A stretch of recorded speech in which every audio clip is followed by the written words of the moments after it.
Bueno, ¿cómo están, chicos? Buen día. La idea, la otra vez habíamos hablado de generalidades de tumores y ahora vamos a hablar principalmente de lo que son los tumores óseos malignos primarios, y dentro de ellos vamos a enfocarnos más que nada en dos, que son los más frecuentes, que van a ser el osteosarcoma y el sarcoma de Ewing. Hay algunos otros tumores malignos primarios, como por ejemplo el condrosarcoma, que no vamos a hablar hoy, pero que también siempre es bueno tratar de leerlos un poquito.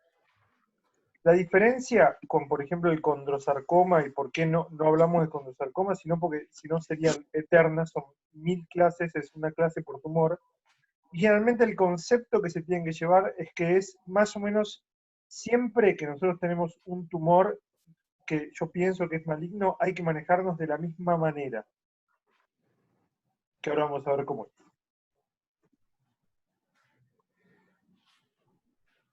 Recuerden siempre esta tablita que ya habíamos visto la vez pasada, en las cuales nosotros vamos a hablar de tumores primarios óseos, o sea, tumores originados dentro mismo de estructuras del mismo hueso, como por ejemplo el osteosarcoma, que se origina a partir de hueso, y de la médula ósea, que es el sarcoma de Ewing. Algunas cositas que repasamos de la otra vez: siempre que tenemos un tumor tenemos que preguntar esto y preguntarnos esto, porque esto nos va a hablar mucho del patrón de crecimiento y qué tipo de tumor puede ser. Otras diferentes cosas que ya hemos visto la vez pasada. Y un cuadrito para recordar un poquito lo que son los tumores malignos. Nosotros tenemos un tumor maligno, ya sabemos que es maligno. A ver, ¿es de alto o de bajo grado? Eso nos lo va a decir la histología. Si tiene poca mitosis, si tiene una atipía nuclear. Pero, y después si es alto grado, obviamente van a tener mayor atipía, mayor número de mitosis. Y recuerden el concepto de si es intraóseo o intracompartimental o extraóseo o extracompartimental, para después pensar en la probable reconstrucción de ese paciente y en la resección también. Algo que ya habíamos visto un poquito la vez pasada. Y algo que es muy importante, que es, pues si nosotros estamos hablando del sarcoma de Ewing, vamos a estar hablando más o menos en pacientes de 10, ponele hasta 30 años, quizás hasta un poquito menos. Lo mismo que el osteosarcoma. ¿Hay pacientes de 5 años con osteosarcoma? Sí, por supuesto. ¿Hay pacientes de 45 años con osteosarcoma? Por supuesto. Pero no van a ser los menos. Y esto es algo muy importante: dentro de la localización misma del hueso, el osteosarcoma va a ser metáfiso diafisario, y el sarcoma de Ewing tiende a ser diafisario y digamos, con extensión a metáfisis. Pero su región de origen del osteosarcoma va a ser la metáfisis y del Ewing va a ser la diáfisis. De por sí el osteosarcoma es un tumor que tiende a tener muchos diferentes tipos, hay muchos diferentes tipos de osteosarcoma, lo cual va a dar una gran variedad en los patrones radiográficos, con una gran variabilidad anatómica, y también va a tener una gran variedad de comportamiento biológico. ¿Qué significa esto? Repasemos un poquito. La patología maligna más frecuente del hueso va a ser las metástasis. O sea, yo te digo, yo tengo 50 años, me apareció un tumor maligno. ¿Qué es más probable que sea? Una metástasis. O sea, es más frecuente los tumores malignos secundarios, que vienen de otra parte. Dentro de los tumores malignos de origen óseo, el más frecuente se dice que es el mieloma múltiple. ¿Por qué? Es más frecuente el mieloma múltiple que, por ejemplo, el osteosarcoma. Pero el mieloma múltiple es siempre la misma discusión acerca si es primario del hueso o no, porque cruzaron clínica médica ya. Sí. Sí. ¿Vieron mieloma? Sí. Sí. ¿Vieron de dónde se origina el mieloma? La médula. ¿Pero de qué célula? Los plasmocitos. Sí. Excelente. Entonces, el plasmocito es una célula ósea. está medio, es como, da para discusión. Pero, a ver, generalmente el mieloma múltiple se da en el hueso y es más frecuente que el osteosarcoma. Ahora, el sarcoma, ¿se acuerdan del concepto que sarcoma, que era un tumor maligno musculoesquelético? El sarcoma primario de hueso más frecuente sí es el osteosarcoma. ¿Entiende esa distinción? Sí. ¿Quieren que la repitamos? Sí, Sí, bueno. sí. Dentro de los tumores malignos del hueso, el más frecuente es la metástasis. Pero la metástasis generalmente viene de otra parte. Viene con metástasis de mama, metástasis de pulmón, metástasis de próstata. Sí. Dentro de los tumores primarios de hueso, o sea que se originan en estructuras del hueso, el más frecuente es el mieloma múltiple, pero Bien. con la salvedad de que el mieloma múltiple se origina en los plasmocitos, que mucha gente no lo considera primario del hueso. Ahora, si hablamos de sarcoma, o sea, originado a partir de un osteoblasto o de un condroblasto, de los sarcomas primarios de hueso más frecuente va a ser el osteosarcoma,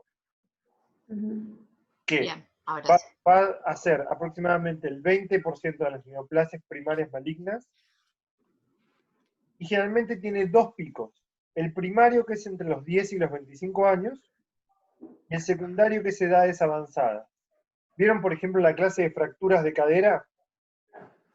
Sí.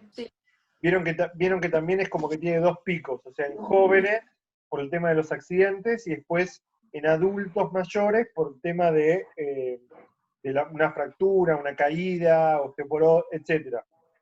Lo Sí. mismo pasa con los osteosarcomas. ¿Y por qué se va a dar el pico entre los 10 y los 25 años? Porque van a ser las épocas de mayor crecimiento. O sea, yo tengo un paciente que está creciendo mucho más, o sea que hay una mayor división de osteoblastos, mayor chances hay de que se produzca un error, de que me produzca un osteosarcoma. ¿Se entiende? Sí. Sí, perfecto. Siguiendo esa lógica, ¿cuáles son los lugares del cuerpo en donde, donde voy a tener mayor crecimiento óseo? Alrededor de la rodilla, Sí. que es en el fémur distal y la tibia proximal, y en el húmero proximal. Entonces, ¿cuáles van a ser los lugares donde más frecuentemente se va a dar un osteosarcoma? Ahí. Sí. Siguiendo esa lógica, ¿quiénes pegan como el estirón antes? ¿Las mujeres o los varones? Las Las mujeres. mujeres. Las mujeres. Entonces, es lógico pensar que el pico primario del osteosarcoma en las mujeres va a ser un poquito antes. Sí. Sí, perfecto.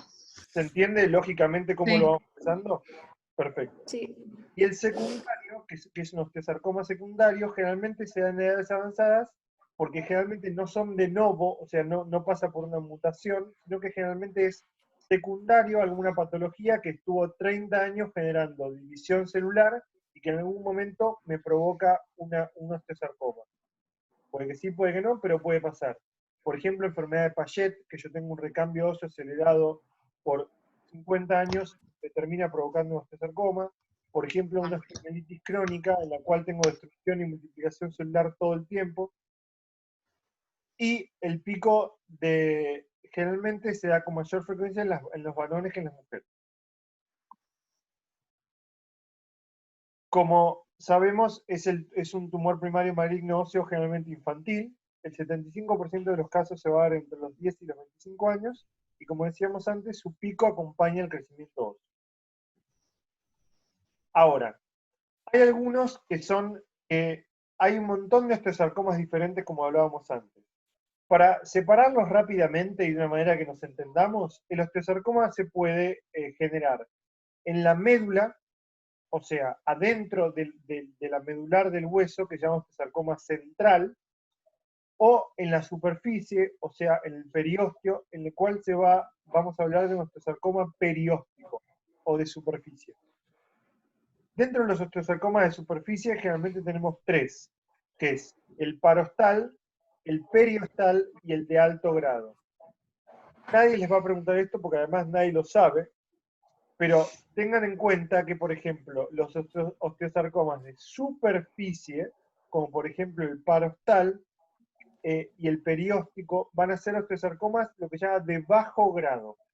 O sea, ¿qué significa de bajo grado? Que yo les puedo hacer una resección quirúrgica sin tener que hacer quimioterapia previa. Y no le tengo que hacer quimioterapia posterior. Entonces, eso es muy importante investigar por la histología del tumor, porque al paciente le vas a ahorrar toda la quimioterapia. Y los secundarios, generalmente se da secundario a Payet, que se da en los 60 y 80 años, y el secundario a radioterapia. ¿Por qué? Un paciente que recibe radioterapia, por ejemplo, chiquitos que han recibido radioterapia en la infancia, después es un hueso que queda lastimado y es un hueso que tiene muchas más chances de muchos años después terminar siendo un osteosarcoma secundario. Bien. Realmente la distribución anatómica, como vimos antes, se da principalmente en la metáfisis de los huesos largos. ¿Qué es lo que ocurre en la metáfisis en el crecimiento? En la metáfisis está justamente la fisis, que es donde crecemos. Entonces, por eso se da justamente ahí. Y generalmente, fíjense que entre el fémur distal y la tibia proximal abarca más del 15% de los casos. Perdón, del 65% de los casos. Y como hablábamos antes, para dividirlos en dos, el osteosarcoma es el central o medular, que es el que tiene mayor frecuencia, el de superficie, y después hay un montón de diferentes variantes, como por ejemplo el multicéntrico, o sea que en varias partes del cuerpo se empieza a generar osteosarcoma, el telangiectásico, que es un osteosarcoma que se va a parecer mucho a una patología que se llama quiste óseo neurismático, o sea, va a provocar grandes cavidades llenas de sangre, variedades de células pequeñas, hay un montón de diferentes tipos histológicos, pero quedémonos, o sea, si a mí me dicen tengo un osteosarcoma, generalmente en el 70% de los casos estamos hablando del central medular convencional. Bien. Como hablábamos, esto es todo lo que ya hablamos antes, que después yo les dejo la clase. Y generalmente, ¿qué va a pasar? El primer síntoma del osteosarcoma generalmente va a ser el dolor. Y el segundo síntoma va a ser el edema del miembro justamente, ¿pero por qué? Porque ya se empieza a comprometer la vasculatura. Ustedes me dirán, ¿estos casos se siguen viendo? Sí, se siguen viendo, absolutamente. El tema de fiebre, dolor nocturno, realmente tiene que ser casos muy avanzados del tumor en el cual ya se está produciendo muchas citoquinas y eso generalmente produce la fiebre. Pero realmente fiebre como presentación de un osteosarcoma yo no lo he visto. Y hay regiones del cuerpo en la cual, este es otro concepto para pensar en tumores. Generalmente los tumores que se encuentran en lugares en donde puedan crecer mucho más sin provocar síntomas, van a ser tumores en los cuales generalmente vamos a encontrarlos mucho más grandes. ¿Por qué? Si yo tengo un osteosarcoma en el índice, crece apenas un poquito y ya me voy a dar cuenta que está edematizado y está, digamos, y está deformado. En cambio, el muslo tiene mucho más tamaño para crecer hasta que yo empiece a darme cuenta, lo mismo en la pelvis. Claro. El tema de la radiografía. Generalmente el 90% voy a verlo con una distribución metafisaria y la imagen clásica del osteosarcoma va a ser regiones líticas intraóseas, pero muchos sectores blásticos y voy a tener esto, como mucha reacción de partes blandas, mucha deformidad de la cortical, destrucción de la cortical, perdónenme, y tejidos blandos calcificados. Metáfiso diafisaria. Y siempre se describen como que se pueden ver o no lo que se llama reacciones periósticas, que es, por ejemplo, el triángulo de Codman, que es justamente una reacción perióstica, o imágenes en sol, lo que llaman sol naciente, porque tienen estas rayitas. Realmente las reacciones periósticas tienden a ser signos de malignidad. Claro.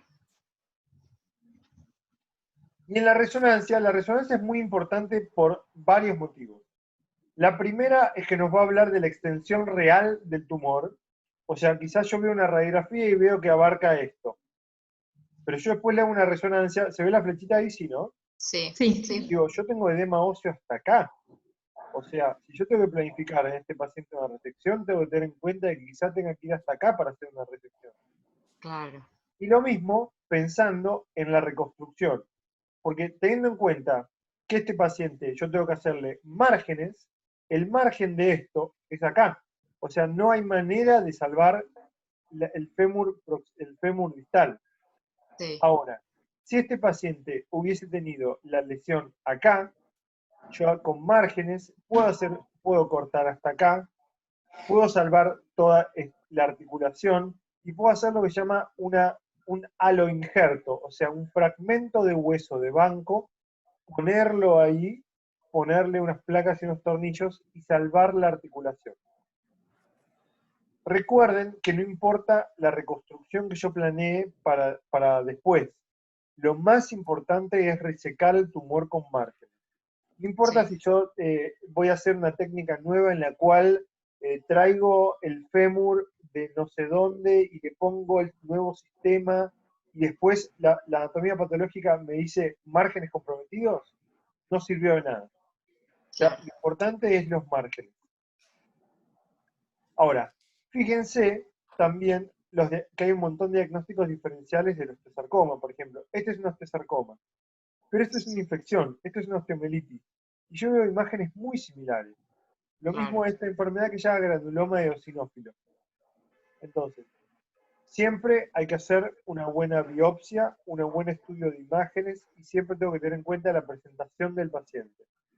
Y recuerden otro concepto que habíamos hablado la otra vez, cuando yo hago la biopsia, no lo hago por el lugar donde me quede más cómodo, sino que la hago por el lugar pensando en que tengo que hacer una cirugía de resección.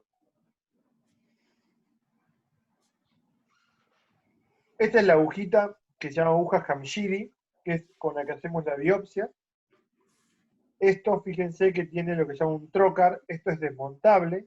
Entonces, yo entro con este punzón, con la aguja.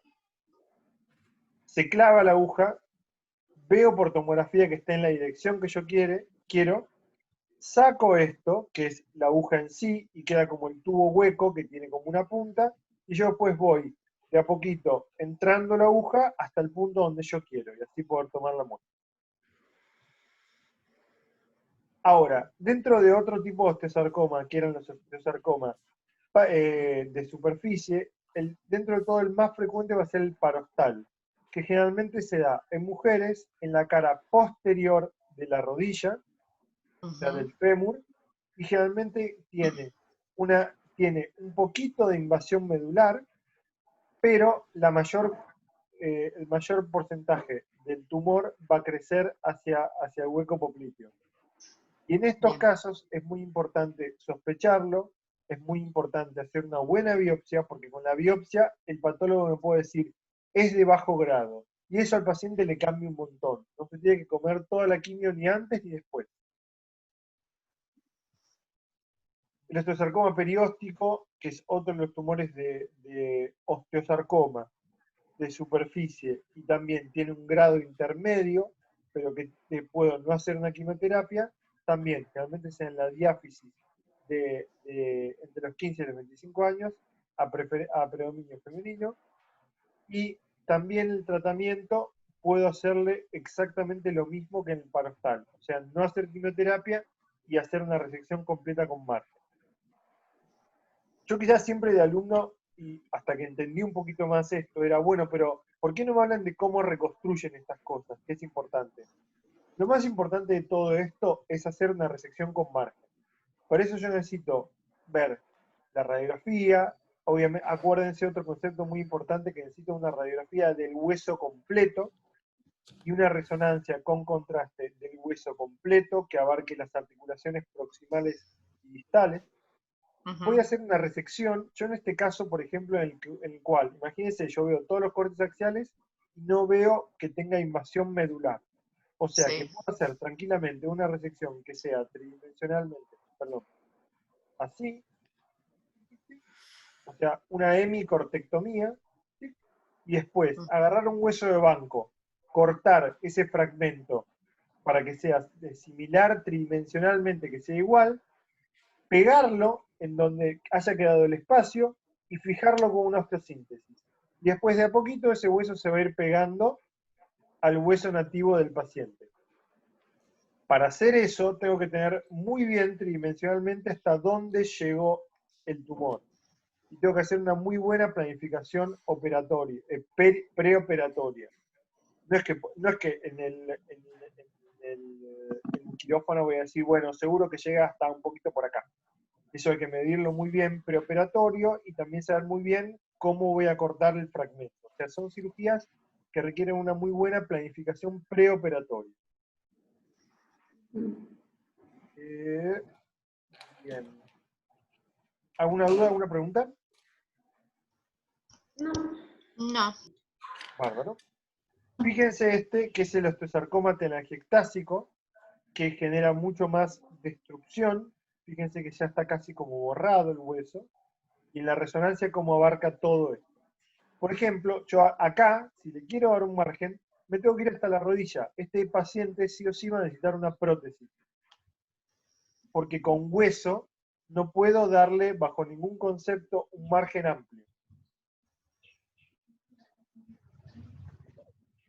Generalmente el osteosarcoma, cuando lo identificamos, generalmente siempre está en este estadio, que es el 2B, que ya está extracompartimental. El año pasado tuvimos un chico que lo enganchamos absolutamente de casualidad, que fue un chico de 14 años, que era deportista, jugaba, creo que no me acuerdo en qué división de qué club, se hizo un esguince de rodilla. Le hicieron una resonancia por el esguince, tenía una manchita en el fémur distal, osteosarcoma. Y estaba bien, era un osteosarcoma de alto grado, pero intraóseo e intracompartimental. Bien. Eso es casualidad, porque no le dolía nada, no le venía doliendo nada, era deportista, no tenía ningún problema, 100% casualidad. Esto es lo que veíamos. Siempre, generalmente, el sitio más frecuente de metástasis va a ser el pulmón al momento del diagnóstico. Entonces, siempre en todo paciente que nosotros diagnosticamos un osteosarcoma, además de pedirle un centellograma para ver si esto ya está en alguna otra parte del hueso, le pedimos una tomografía de tórax.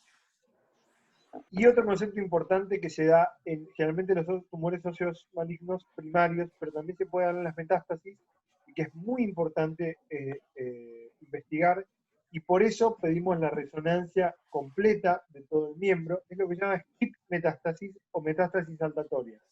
¿Qué esto es? Les voy a poner esta imagen. Yo no sé si, por ejemplo, viene alguien y me dice, toma, este es el tumor que yo quiero investigar. Yo le digo, falta toda la resonancia de acá, porque yo no sé si acá tiene unas pequeñas metástasis que hizo. Entonces yo digo, bueno, cortamos acá y estoy dejando metástasis acá. ¿Se entiende? Sí. Sí. Sí. Lesiones saltatorias o skip metástasis. Es un concepto muy, muy importante. Realmente el pronóstico del osteosarcoma va a depender principalmente de estas cosas. ¿Qué estadio tiene al principio? O sea, si es intraóseo, extracompartimental, si ya tiene metástasis, si es un tumor de bajo grado, de alto grado. Y algo muy importante es el porcentaje de necrosis que tuvo ese tumor. Esto es así. Viene un paciente con un osteosarcoma, hace toda la radioterapia, lo operamos, le hacemos una resección amplia, nos dicen márgenes libres, excelente. ¿Qué porcentaje de necrosis tuvo ese tumor? Tuvo un porcentaje de necrosis de un 50%. Pésima sobrevida. Quiere decir que un 50% de este tumor no fue afectado por la radioterapia, y acuérdense que siempre el cáncer es una enfermedad sistémica. Que cuando a mí me dicen, vos tenés un osteosarcoma del fémur distal, yo ya sé, yo no tengo la menor idea de saber por qué otra parte del cuerpo ya hay pequeñas células cancerígenas que pueden estar viajando, o pueden estar ya haber impactado, o pueden estar creciendo. Entonces, un 50% de porcentaje de necrosis es malísimo. Yo tengo eso, y esas pequeñas células cancerígenas, se las afecta con la quimioterapia, no con la cirugía, porque yo con la cirugía del fémur distal no le estoy atacando las células que ya están impactadas en el pulmón. Con la quimioterapia sí. Entonces, lo que se habla es que tiene que ser el porcentaje de necrosis de 95 a 100%. Fíjense lo importante que es. Y después, todo esto que habla, por ejemplo, de la expresión de glicoproteína P, la LDH, más o menos. Lo más importante de acá son los márgenes quirúrgicos. Y yo sé que, por ejemplo, hicimos una cirugía excelente, que nos pareció buenísima, hicimos una reconstrucción con un injerto, 3 placas, espectacular, el paciente está perfecto. Vuelve la anatomía patológica y nos dicen, margen tiene una respuesta, un porcentaje de necrosis del 98%, excelente, pero los márgenes están comprometidos, malo, malo, malo, malo. ¿Por qué? Porque nosotros dejamos ese tumor en el paciente, quiere decir que con el hematoma quirúrgico se contaminó todo, y muchas veces hay que, o sea, no muchas veces, hay que volver y hay que operarlo de vuelta, no importa todo lo demás. Esto generalmente, les digo, es informativo, pero generalmente se hace una quimioterapia, lo que llaman neoadjuvancia, que es una quimioterapia preoperatoria, que es entre 8 y 12 semanas, y el paciente se recupera de la cirugía y le volvés a hacer unos ciclos de quimioterapia postoperatoria. ¿A qué se le llama neoadjuvancia? A la quimioterapia preoperatoria. Esto es diferente de lo que se llama un proceso adyuvante, que es lo que se hace generalmente en tumores benignos. Cuando nosotros tenemos un tumor benigno, muchas veces el tratamiento, paréntesis máximo, ¿no? Porque a veces quizá, si les toma examen el doctor Pita, por ejemplo, quizá les pregunta, ¿cuál es la diferencia entre neoadjuvancia y adjuvancia? Son dos cosas totalmente diferentes. La neoadjuvancia es la quimioterapia preoperatoria que se le hace a un paciente como para tratar el tumor. Otro tipo de neoadjuvancia es, por ejemplo, un tumor que yo sé que va a sangrar mucho y le hago una embolización previa. Nosotros no, pero quizá lo mandamos al servicio de intervencionismo y lo embolizan el tumor para que me sangre mucho menos posteriormente en la cirugía. La adjuvancia es el proceso por el cual a un tumor que yo le hago, por ejemplo, yo tengo un tumor en la medular del hueso.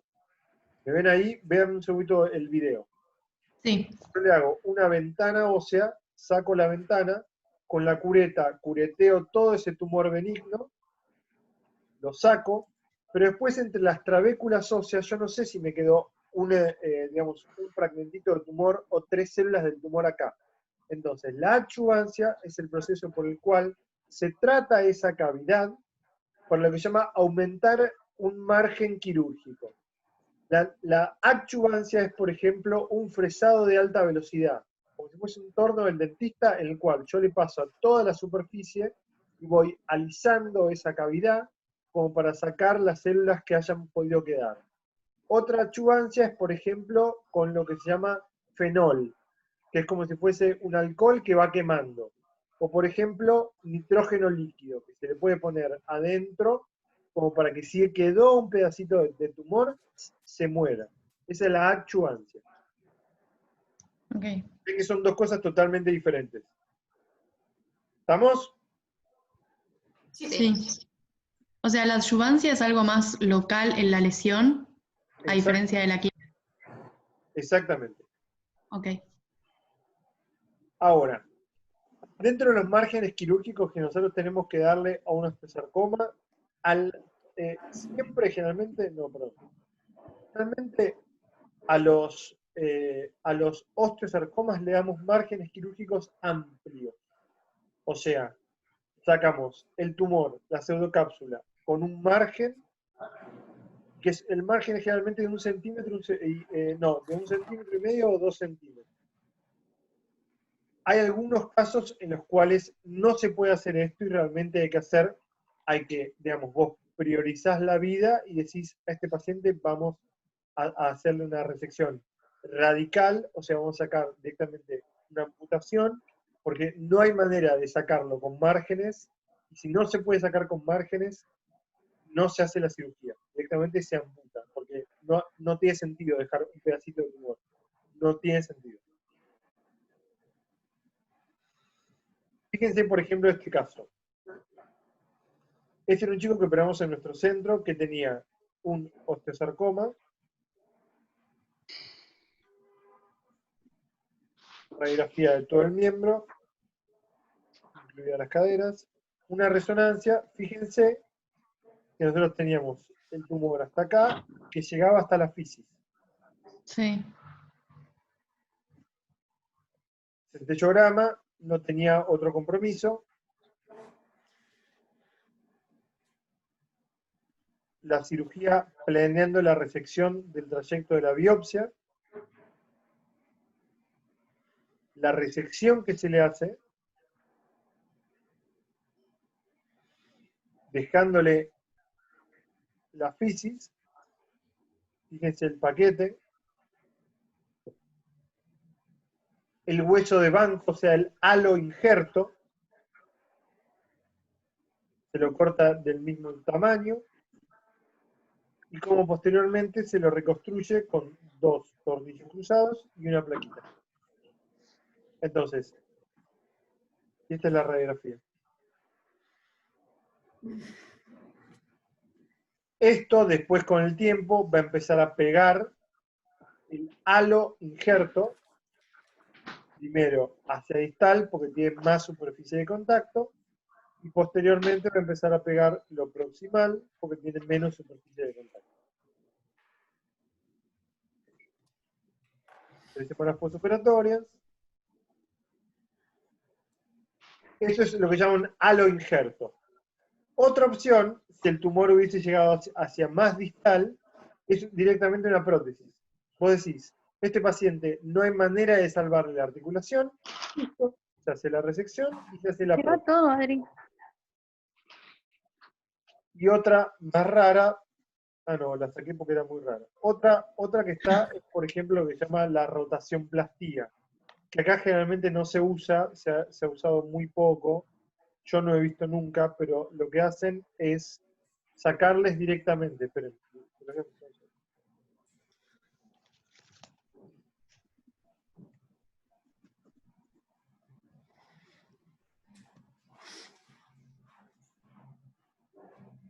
¿Ven ahí la pantalla? No, Sí, está el estamos power. No, vemos, El power claro, inicio. la misma diapo. Bien, un segundito. Ahí está. ¿Ahí ven eso? No. No. Creo que primero tenés que dejar de compartir esta pantalla y después poner una nueva.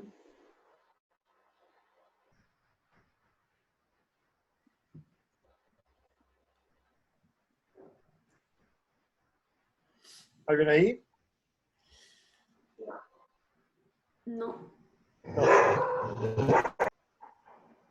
Esperen un segundo.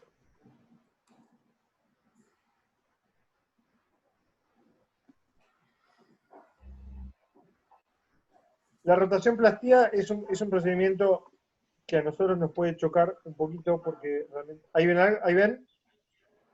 No. No. Ya vamos a hacer.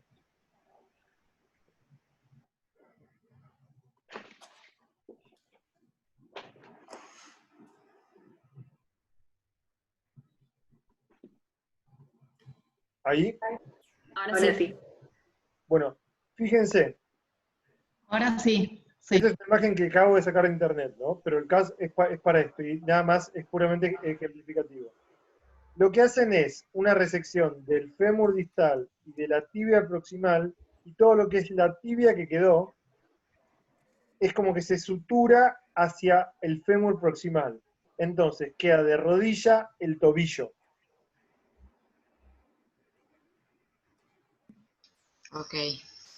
Sí, es como que Raro. me costó entenderla. Sin palabras. Pero ¿qué es lo que permite esto? Con uno gana. A ver, si no, yo tengo que hacer lo que se llama una amputación sobre el nivel de la rodilla. Realmente nosotros vemos no tantos en el servicio, no es un servicio que vea muchos amputados.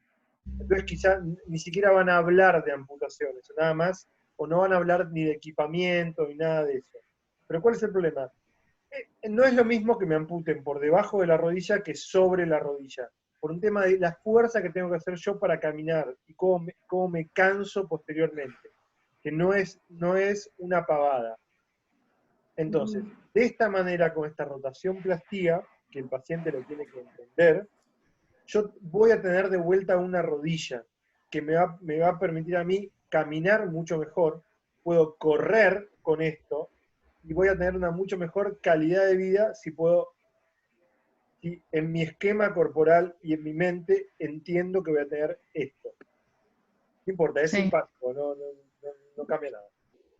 No, aparte no debe ser para una opción para todos los pacientes que, o sea, no sé.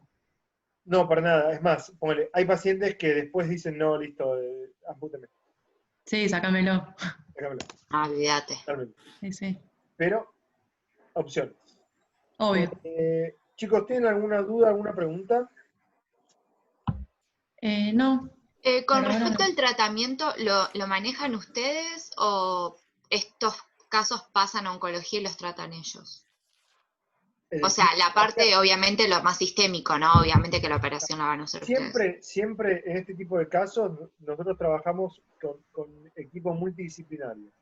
Nosotros, por ejemplo, la doctora Mercedes Longobardi, que es la oncóloga de pediátrica, nosotros tenemos Sí, un caso que sospechamos un osteosarcoma, le vamos avisando, ella va viendo el caso, nosotros vamos planificando la biopsia lo antes posible, de mientras pediatría lo va estadificando. ¿Qué tratamiento quimioterápico lo decide 100% oncología? perfecto. Después, la cirugía, igualmente nosotros lo vamos viendo a ver cómo está el dolor. Hay que ir planificando la cirugía. Estas no son cirugías que decimos, bueno, listo, en 2 días te operamos, porque si se le va a hacer una prótesis hay que pedirla, tiene que estar. Si se le va a hacer un hueso de banco, hay que ir pidiéndolo, hay que ver que el hueso de banco eh, eh, se corresponda con el tamaño de la paciente. Generalmente a veces hacemos una planificación 3D, entonces el paciente lo vamos viendo un montón, pero después el tratamiento sistémico lo hace oncología, y después de la cirugía, cuando nosotros le decimos la herida ya está bien, empieza de vuelta el tratamiento oncológico. Perfecto. Entonces estamos en contacto como permanentemente. Les quiero hablar 2 palabritas de metástasis y ya estamos. Dale. Nada más que un caso, más que nada como para que vean otras opciones de tratamiento.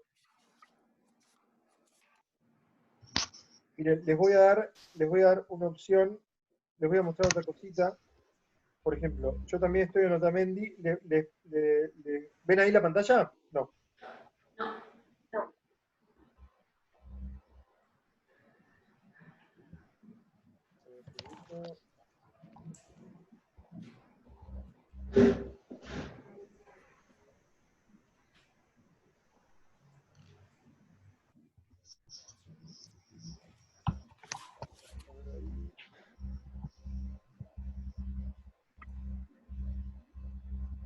¿Ahí la ven? Ahora sí. Sí.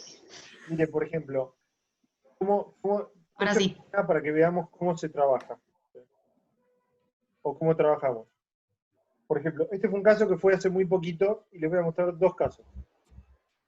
Una paciente que que me la manda, esto se trabaja así, me manda la oncóloga el caso para que yo lo vea, y después yo lo preparo y se lo presento al comité de tumores.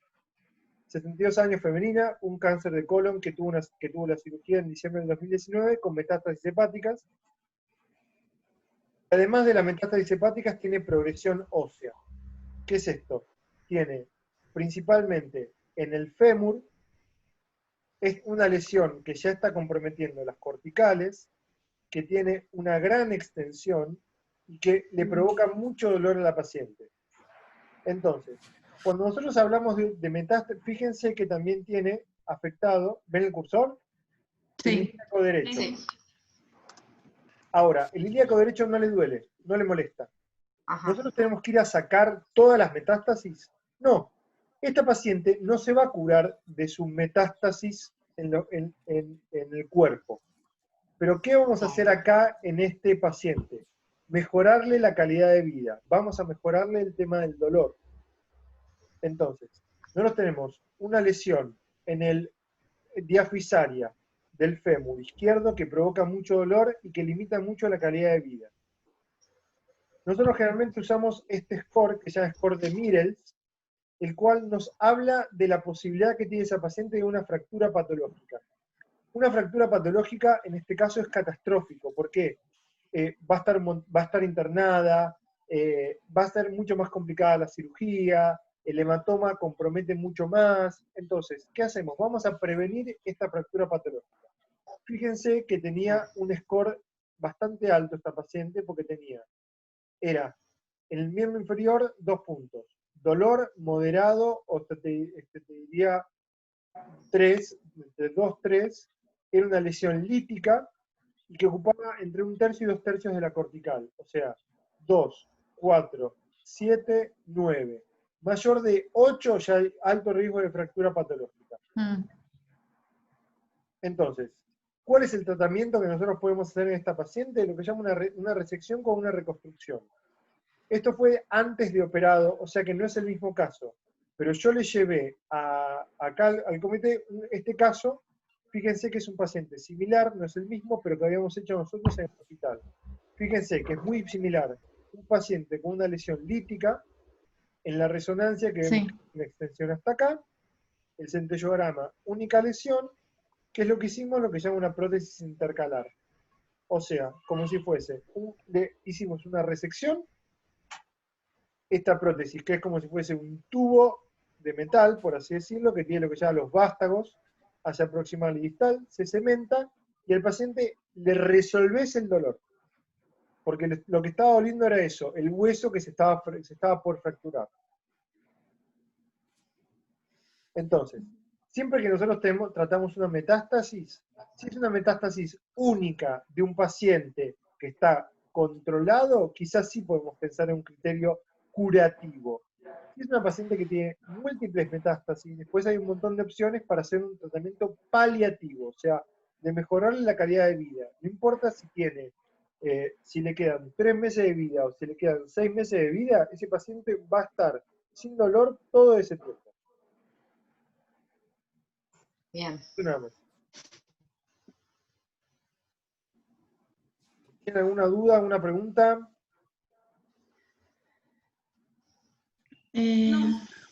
No. Perfecto. Bueno, yo le paso a Paco las clases y cualquier cosita me avisan. Dale, muchas gracias. Bárbaro. Muchísimas gracias. Chao. Bien.